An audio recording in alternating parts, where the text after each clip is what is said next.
예, 안녕하세요. 이 헌법개판소가 오늘 황당한 짓을 저질렀죠. 친중 국회 독재의 홍위병임을 스스로 증명을 했습니다.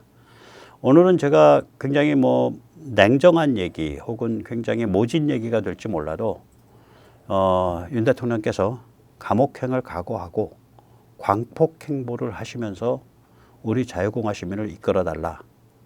그래서 대선 전국도 이끌어주고 상권분립 대통령제 헌법을 사수하고 또 그걸 강화하는 것도 선봉을 좀 서주시는 그런 역할을 해주셨으면 좋겠다.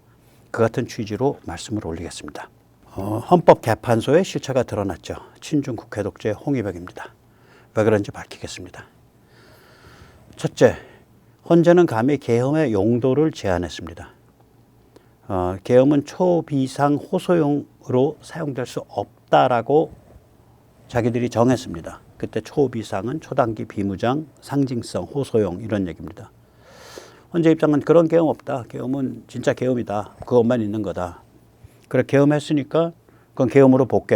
이런 소리예요. 지금이 어떤 시대입니까?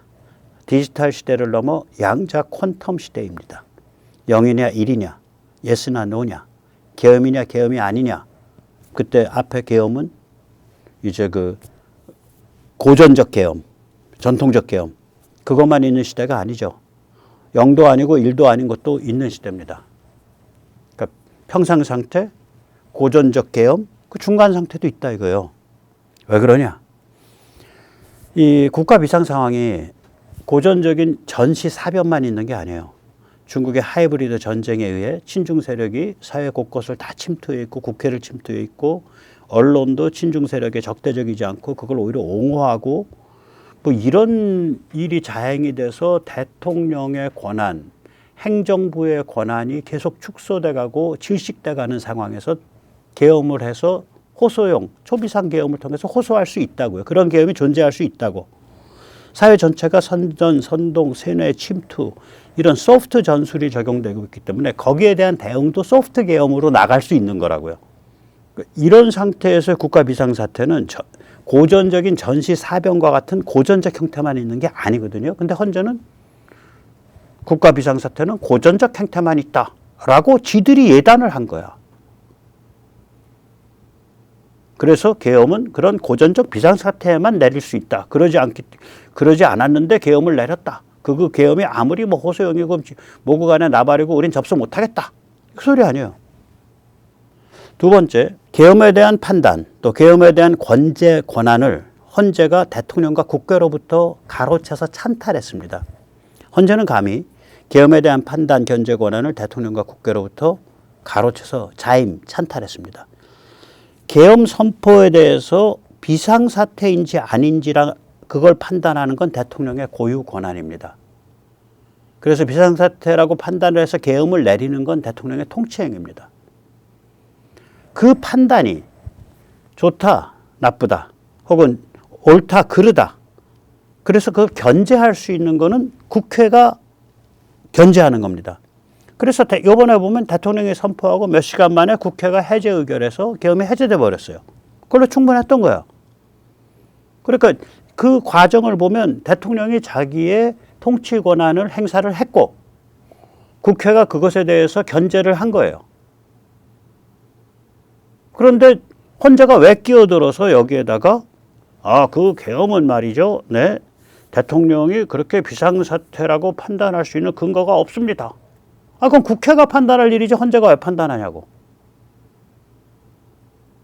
그래서 제가 이거는 헌법 개판소고 그래서 그 결과적으로 뭐냐 결국은 반헌법 개판소다. 자기들 마음대로 계엄의 용도를 규정했고 자기들 마음대로 대통령과 국회의 권한을 찬탈했습니다. 그래서 결국 친중 국회 독재를 섬기는 홍위병이 되고 말았습니다.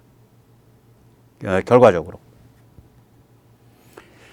자, 이제 우리는 이제 이 싸움이 뭐냐면요. 이게 이제 격화된 게 박근혜 대통령 탄핵이에요. 그래서 박근혜 대통령을 탄핵하면서 국회가 빠개진 거예요. 그러니까 2017년 말이 되면 국회 안에 그 국회의원을 보유하고 있는 정당이 7개인가 8개까지 가거든요.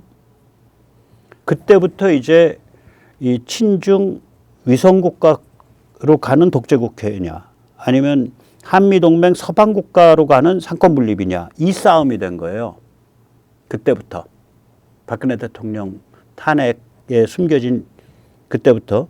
그러다 그게 좀 이 전선이 노골화됐죠. 그래서 이게 이제 윤 대통령이 등장하면서 완전히 이 전선이 이제 그 틀이 잡혔죠. 틀이 잡혔는데 윤 대통령이 그걸 국민한테 알린 거죠. 이 운명적 선택을 둘러싸고 지금 자유공화혁명이 진행 중입니다. 먼저 세뇌탈출 자유구독료 부탁 말씀 올립니다. 아시다시피 세뇌탈출은 광고가 잘 붙지 않습니다. 붙더라도 천천히 붙는 경향이 있습니다. 도와주시면 보다 좋은 컨텐츠로 찾아뵙는데 커다란 힘이 되겠습니다. 감사합니다. 예, 4월 5일 광화문 집회에 집중하기 위해서 이번 주 세이브 코리아 서울 여의대로 집회가 없어졌습니다. 그래서 없어졌어요. 그러니까 저도 뭐 이거 연설이 예약돼 있었는데 저도 없어졌고, 예. 그래서 내일은 광화문 쪽으로 다 집중하는 그런 컨셉입니다. 123 계엄은 자유공화 혁명을 촉발시켰죠. 친중 국회 독재의 실상을 모든 국민에게 알렸습니다. 그러니까 자유공화 혁명 시즌 1은 언제까지 갔냐? 4월 4일 헌법개판소의 헌법유린까지 간 겁니다. 그리고 지금은 자유공화혁명 시즌2입니다. 우리의 자유공화혁명은 서방 선진국에서 그 유래를 찾기 어려운 지속형 혁명입니다. 참고로 이때 말씀드린 서방은 지리적 개념이 아니라 제도적 개념입니다. 한국, 일본, 대만은 동쪽에 있는 서방 국가로 꼽힙니다. 자유공화혁명은 친중 국회 독재에 대한 반동, 공산당 용어로는 반작용, 똑같아요. 영어로는 리액션, 반동이나 반작용이나 반혁명, 엔타레볼루션이죠. 친중 국회 독재가 촛불혁명을 주장을 했으니까 우린 거기에 대한 반혁명이에요. 자유공화혁명은. 123 계엄은 친중 국회 독재의 실상을 폭로함으로써 또 알림으로써 자유공화혁명의 전선을 명확하게 그어준 거예요. 그래서 우리가 계몽령이라고 부르는 거죠.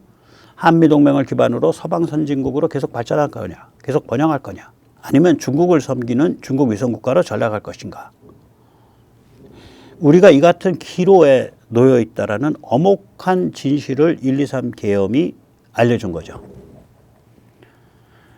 예, 모든 위대한 혁명은 반혁명이고 공산주의 용어로 반동이며 반작용입니다. 이유가 있습니다. 소중한 것을 침해하고 파괴하는 세력 혹은 흐름에 대한 반동, 반작용으로 일어나는 혁명만이 위대할 수 있기 때문입니다. 한번 생각을 해보십시오. 혁명은 격렬한 변화죠. 일상을 뒤흔들죠. 세상이 멀쩡한데 왜 일상을 뒤흔드냐고.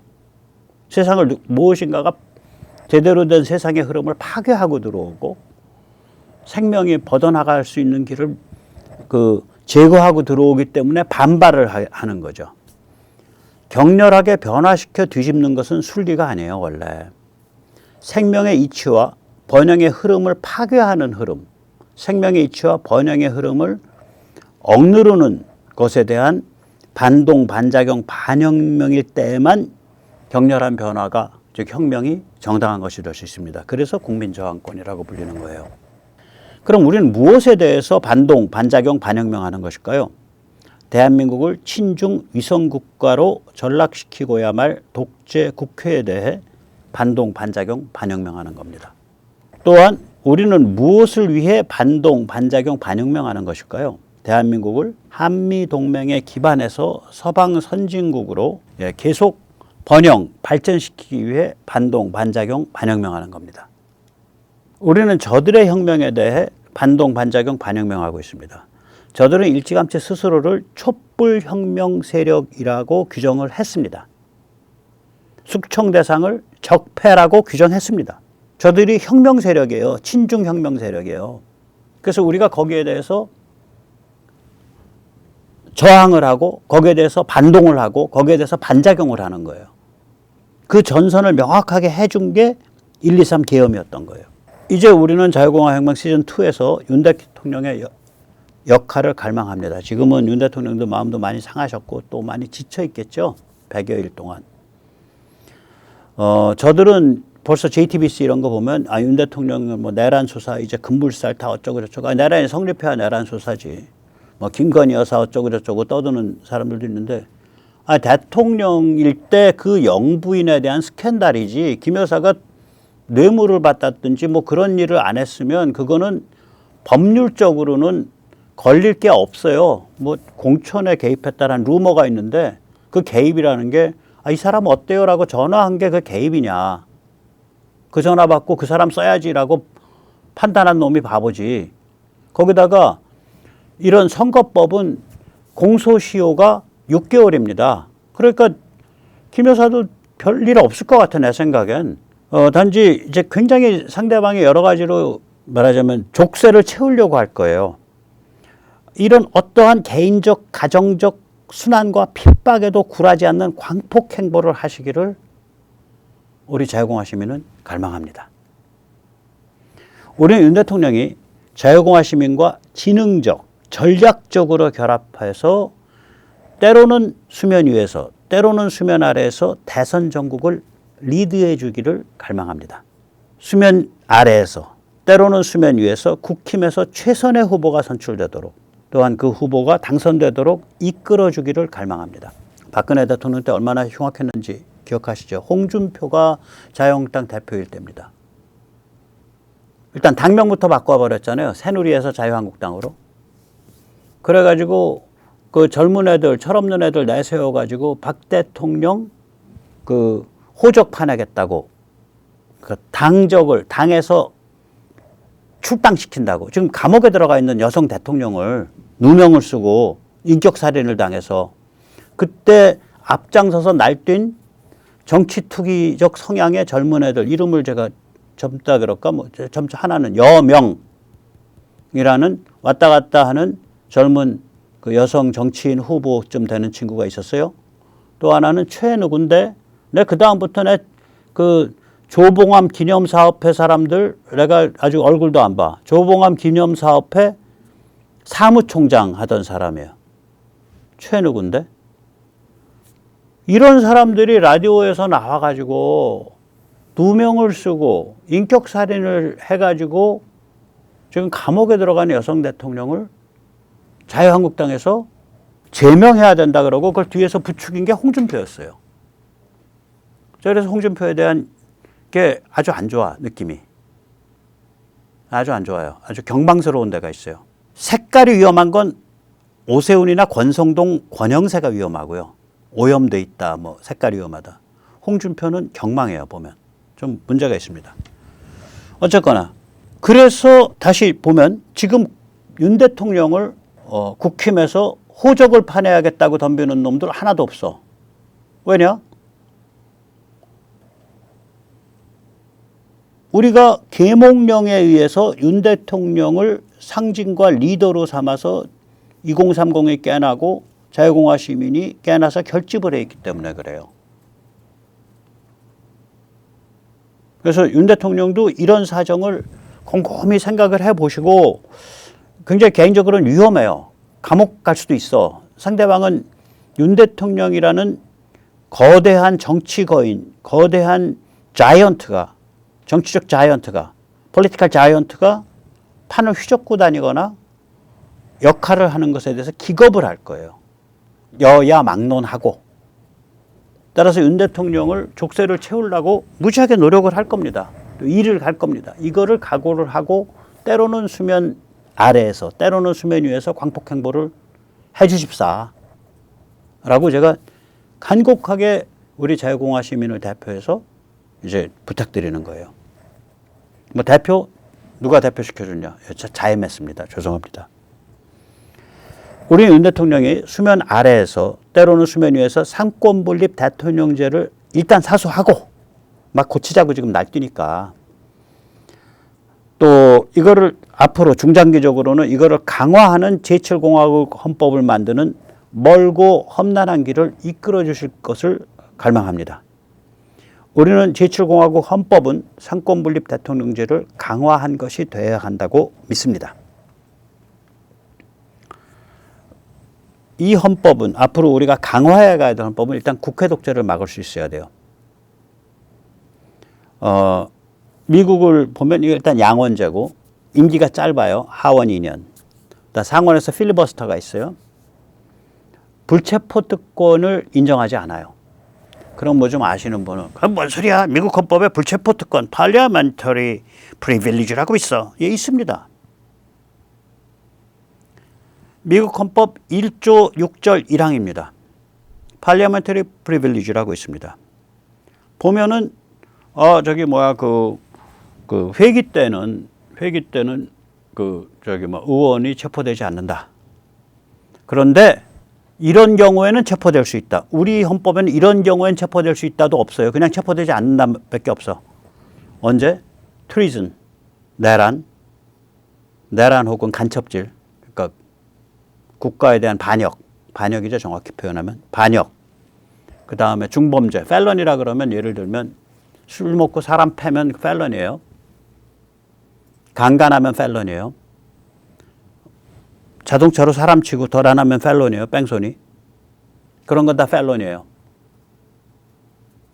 살인강도 당연히 felony, 방화 felony. 그 다음에 이게 아주 특이해요. breach of the peace. 평화 파괴. 야, 평화 파괴가 뭐야? 이게 이제 핵심이죠. 이런 경우에는 불체포 특권 인정이 안 돼. 근데 한국은 불체포 특권이 인정이 안 되는 경우를 법규에 하나도 써놓지 않았어. 그냥 불체포야. 체포 못해. 현행범 아니면, 현행범이라는 건 손에 피 묻은 상태 아니면 체포 못해요.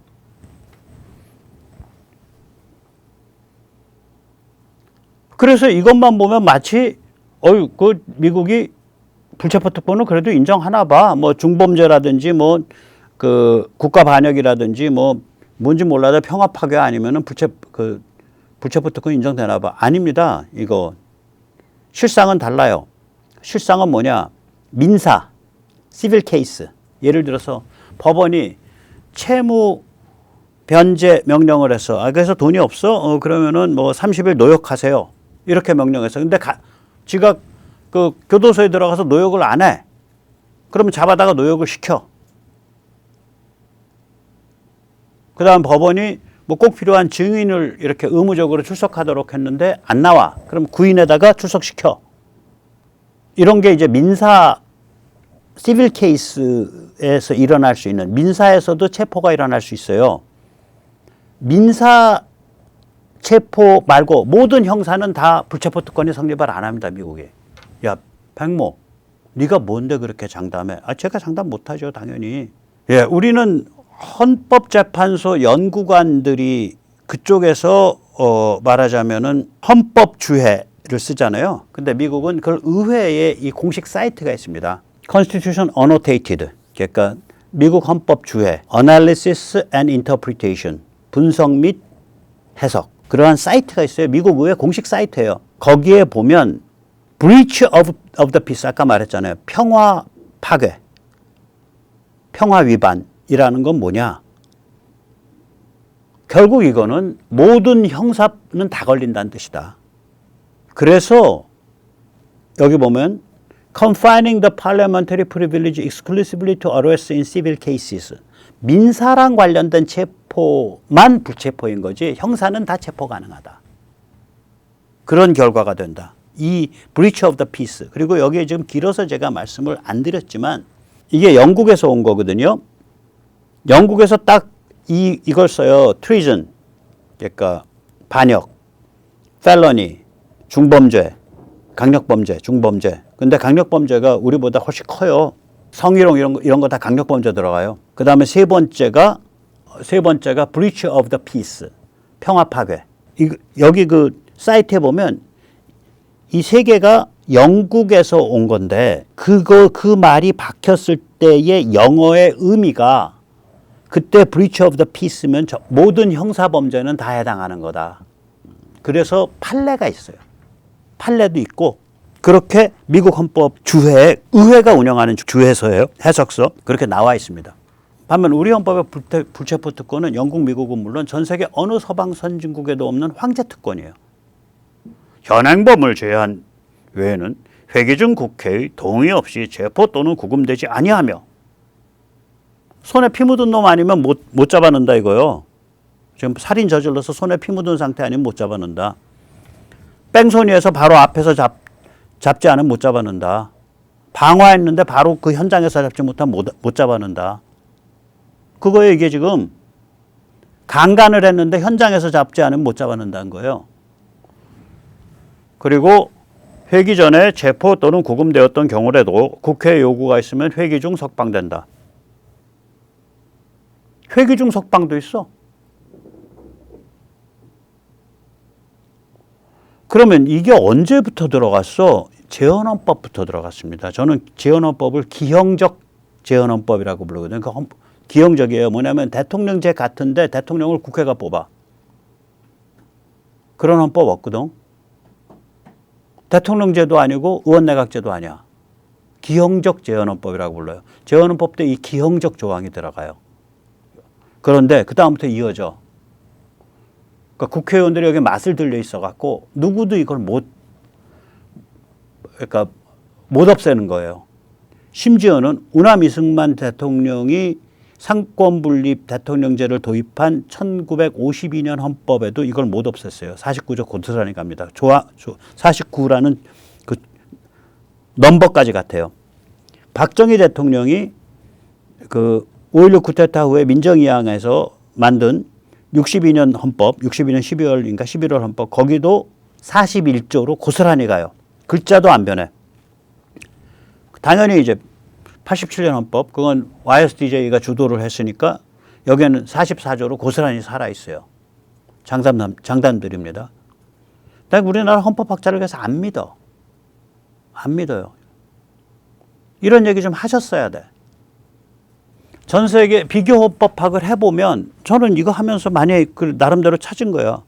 전 세계 서방 선진국에서는 이런 식의 황당한 황제 특권이 없어.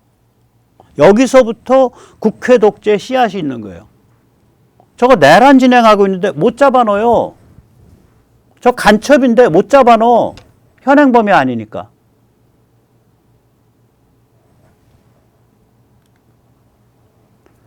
둘째, 부정선거의 위험성, 특히 사전투표의 위험성을 막는 헌법이어야 되죠. 이게 이제 저는 뭐 사전투표제를 없애면 제일 좋은데, 사전투표제 없애자라는 주장도 할 수 있지만, 저는 좀 더 논리적으로 보자 이거예요. 이거는 종이투표지로 위장된 전자투표예요.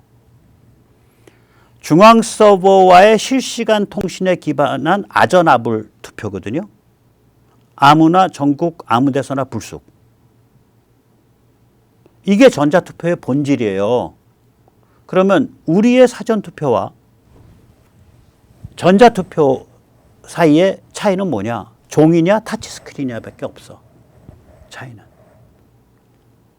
그러면 우리가 언제 헌법에서 87체제 헌법에서 전자투표적 본질을 가진 사전투표를 할 수 있다라고 못 박은 적이 없어요. 왜냐하면 전자투표는 굉장히 큰 이슈이기 때문에 법률로 다룰 사안이 아니에요. 심지어는 공직선거법에 전자투표적 요소를 도입한 사전투표를 한다라고 명문화되어 있지도 않아. 이런 일이 막 저질러져 온 거예요. 선관위가 헌법기관이라는 걸 내세워서.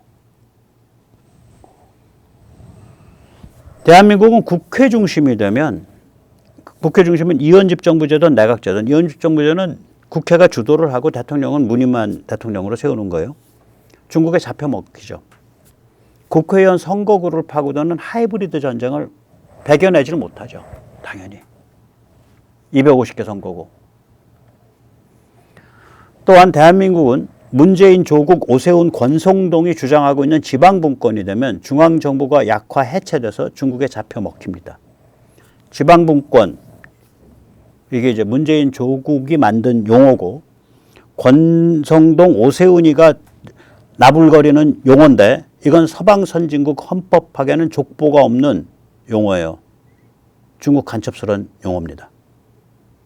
예, 오세훈 씨, 권성동 씨 앞으로 이런 얘기 떠들지 마십시오. 지금 저들은 개헌 드라이브를 걸 거예요. 네, 이게 바로 이제 그 선거 끝나면 바로 걸 거고 선거 국면에서도 개헌을 막 이제 그 플랫폼으로 공약을 내걸려고 해요. 그래서 그걸 못을 박아 버리려고 제가 책을 지금 하나 준비 중인데 지방 분권과 국회 중심을 뒤죽박죽 섞은 흉악한 헌법을 만들려고 시도를 하고 있습니다. 저는 이게 지풀국 헌법이라고 불러요. 지방 분권 플러스 국회 중심 헌법. 지풀국 헌법은 대한민국을 중국 식민지로 만듭니다. 자유공화 혁명 시즌2의 당면 과제는 국힘에서 최상의 후보가 나오도록 만들고 그 후보가 엉뚱한 공약 안 걸도록 만들고 그를 당선시키는 겁니다. 더불당의 집권을 막는 겁니다. 이게 시간이 좀 있었으면 참 좋았어요. 그런데 헌법 개판소가 친중 국회 독재의 홍위병으로 전락하는 바람에 우리가 지금 뭐 4월 30일까지인가 지금 국힘은 후보 정한다는 거 아니에요. 예.